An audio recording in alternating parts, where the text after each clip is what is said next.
ገብርኤልን ማርያምን ወላሂ ምናምን ከሁሉም ነው የምትመል ቀላቅሌ ነኝ በቃ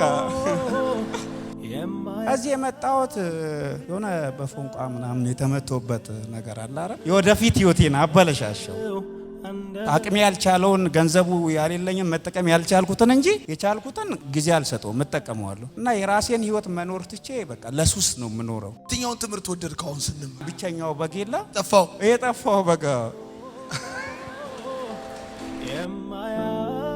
ማን ነው ስም? ራመቶ። ከየት ከተማ መጣ? ከኩየራ። እዚህ ሻሸመኔ?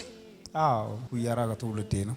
እሺ እንዴት መጣ እዚህ እንዴት እንደመጣው በአጋጣሚ ነው። ግን ብዙ ጊዜ አስባል ውስጤ ዲሽ ባለሙያ ነበርኩኝ እና ብዙ ጥረት አረግ ነበር ማለት መልእክቶችክ ይመቹኛል።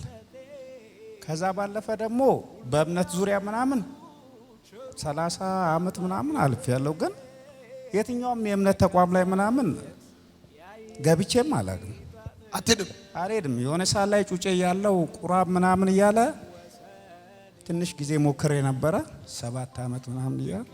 ከዛ ባለፈ በቃ እምነት በልብ ነው እኔ ጋር ቸርች ምናምን ሄዳጣቅ ኧረ አላስበውም። እንዴት እዚህ መጣ ታዲያ?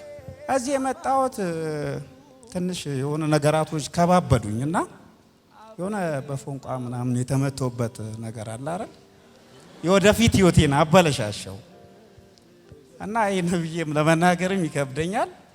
ሳላስበው በሱስ ተጠምጄ ነው ያለሁትና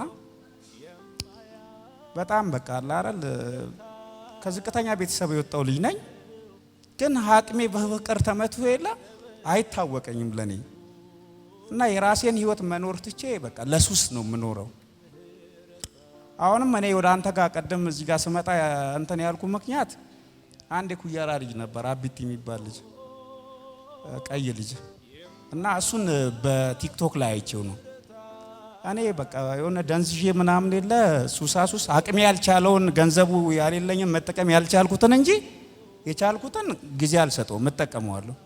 በተለይ ደግሞ በጫት ነው መሰለኝ የሆነ የተሰራብኝ ሳላስበው የሆነ እቃ ገዛለሁ ብዬ ከወጣሁኝ በኋላ ገዛለሁ እያልኩ በቃ ጫፕሲ አርጌ ዛሬ ራስን የምታገኝ ራሴን ጫፕሲ አርጌ። የትኛውን ትምህርት ወደድከው? አሁን ስንም እንትን ያልከው በጎ ከአንድ ብቸኛው በጌላ የጠፋው በጋ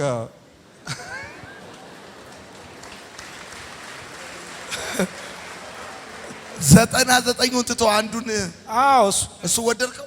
አዎ በጣም በቃ አለ አይደል ባንዴ ነው የገባኝ። ግን ተነታኔዎቹ ደግሞ ይበልጥ ውስጤን አለ አይደል እኔ እንደሆንኩና እስከ ዛሬ ካንቱ እንደነበርኩና የሆነ በመጀመሪያ ቀን ሁለተኛ ቀን መጥቼ ሲጸለይ ምናምን ተመልሼ ነው የሄድኩት ወደ ኋላ። ከሁሉም ቀድሜ ነበር የመጣሁት ግን እያፈገፈኩ ቀስ በቀስ የለ ገባውና ቦታዬ ላይ ሄጄ ቁጭ አልኩኝ ሳይጸለይ።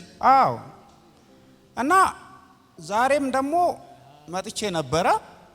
አንደኛ የሆነ ከ5 ሰው ምናምን ቀጥዬ ነው የመጣሁት።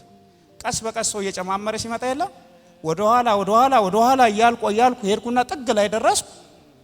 ከዛ በዛች ጋር ዞሬ ይሄ ነገር ለራሴው የሚጠቅም ነገር ለሆነው ለምንድን ነው ያለ ነገር ካለ ይውጣ ማለት እንዲህ ፊት ለፊት መድረክ ላይ ወጥቼ ተናግሬ ማቆም ነገር የለም። እንዲህ የእምነት ቦታ መስጊድም ቤተክርስቲያንም ኦርቶዶክስም የትም ግን ቃለ መሃላ ምናምን እችልበታለሁ። አላማላው ታቃ ገብርኤልን ማርያምን እችልበታለሁ በጣም እችልበት ሄደ ግን ኢየሱስ ከሁሉም ነው ወላሂ ምናምን ከሁሉም ነው የምትመል ቀላቅሌ ነኝ በቃ። አሁን የምጠይቅ ወጣት ልጆች ካንተ በጣም በእድሜ ለሚያንሱ ልጆች ካንተ ጉዳት የምትነግራቸው ነገር ምንድን? ከኔ ጉዳት ማልነግራቸው ምንም ነገር የለም። እኔ እንዴት እንደቆየው ራሱ ለራሴ በጣም ነው የሚገርመኝ። ማለት የማገኘው የሆነ ቦታ ላይ ከሄድኩ ሱስ ውስጥ ነው ራሴን የማገኘው። እቀልዳለሁ፣ በጣም አሾፋለሁ እና ህይወት ለኔ ሌላ የተለየ ቁም ነገር ያላት የሌሎች ሰዎች የሆነ ነገራቸው የለም ለኔ ምንም አይመስለኝም። የከሌ ሀብት የጓደኛ ሀብት ምንም አይመስለኝም። የከሌ ያገባ የሚገርም ነገር ይሆን ብዙ አብሮ አደግ ጓደኞች አሉኝ ብዙ ደረጃ የደረሱ አንዳቸው ሰርግ ጠርቶኝ አያውቁም። አለቅሳለሁ፣ ብቻዬን ነው የማለቅሰው። በጣም ኑሮ ጎድቶኛል። ሱስ ጎርቷል ወይስ ጠቅሟል? አረ በጣም እንጂ ያሰቃየኝ። የመማጣ ቀን ጥቁሯ ላይ ወርጄ ነው የጠጣሁት። ከፈለጋችሁ ልብሴን ይዛችሁ ሂዱ ጫት ያለው ዮኒ ከመጣው አይቀር እንድትሰራኝ እፈልጋለሁ። በቃ እንድታቆመኝ ሰው ሆኜ ማለት ነው። እኔ ቁም ነገረኛ ሰው መሆን ነው የምፈልገው። እርግጠኛ ነኝ የሆነ ነገር እንደምቀየር አምና እንደምቀየር አምኛለሁ። አጨብጭቡለት። ይጸለይላል። እሺ ይጸለይላል። በቃ አሜን ያልኩት ራሱ እኔ የኔ ቢጤ ብር ሰጥቼው ምናምን አላይ ቀማለሁ አይደል? አሜን ያልኩት ከነዚህ የኔ ቢጤዎች ምናምን ሲመርቁኝ ነው እንጂ አሜን ብለህ ምን አታውቅም። ከዛው የትኛው የእምነት ቦታ ሄጄ አሜን ልበል? በልሽ ይጸለይላል። አይዞሽ ተባረክ። ገብርኤልን ማርያምን ወላሂ ምናምን ከሁሉም ነው የምትምን ቀላቅሌ ነኝ በቃ። እዚህ የመጣሁት የሆነ በፎንቋ ምናምን የተመተውበት ነገር አለ አይደል? የወደፊት ህይወቴን አበለሻሸው። አቅሜ ያልቻለውን ገንዘቡ ያሌለኝን መጠቀም ያልቻልኩትን እንጂ የቻልኩትን ጊዜ አልሰጠውም እጠቀመዋለሁ። እና የራሴን ህይወት መኖር ትቼ በቃ ለሱስ ነው የምኖረው። የትኛውን ትምህርት ወደድከው? አሁን ስንም ብቸኛው በግ የለ ጠፋው በግ። ሰላም ለእናንተ ይሁን። የማርሲል ቲቪ ወርልድ ዋይድ ተመልካቾቻችን በአገልግሎታችን እየተባረካችሁ እንደሆነ እናምናለን። የማርሲል ቲቪ ወርልድ ዋይድን ዩቲዩብ፣ ፌስቡክ፣ ቲክቶክ እንዲሁም ኢንስታግራም ቻናላችንን ፎሎ እና ሰብስክራይብ በማድረግ ከጎናችን መሆናችሁን እንድታሳዩን በአክብሮት እንጠይቃለን።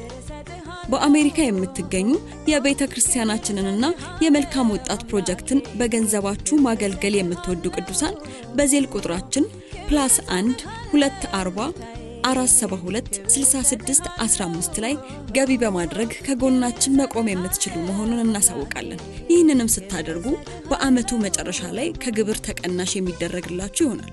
እንዲሁም ደግሞ ስክሪኑ ላይ በተዘረዘሩት የባንክ ሂሳብ ቁጥሮቻችን ገቢ በማድረግ ከቤተ ክርስቲያናችንና ከመልካም ወጣት ፕሮጀክት ጎን መቆም የምትችሉ መሆኑን ከወዲሁ እናሳውቃለን። የተወደዳችሁ የማርሲል ቲቪ ወርልድ ዋይድ ተመልካቾቻችን ከቤተ ክርስቲያናችንና ከመልካም ወጣት ፕሮጀክት ጎን ሆናችሁ ለምታሳዩን ድጋፍ ከልብ እናመሰግናለን። ጌታ ኢየሱስ አብዝቶ ይባርካችሁ። ለኔ ህይወት ክርስቶስ ነው። ክብር ሰጥሃለሁ ጌታዬ፣ ክብር ሰጥሃለሁ።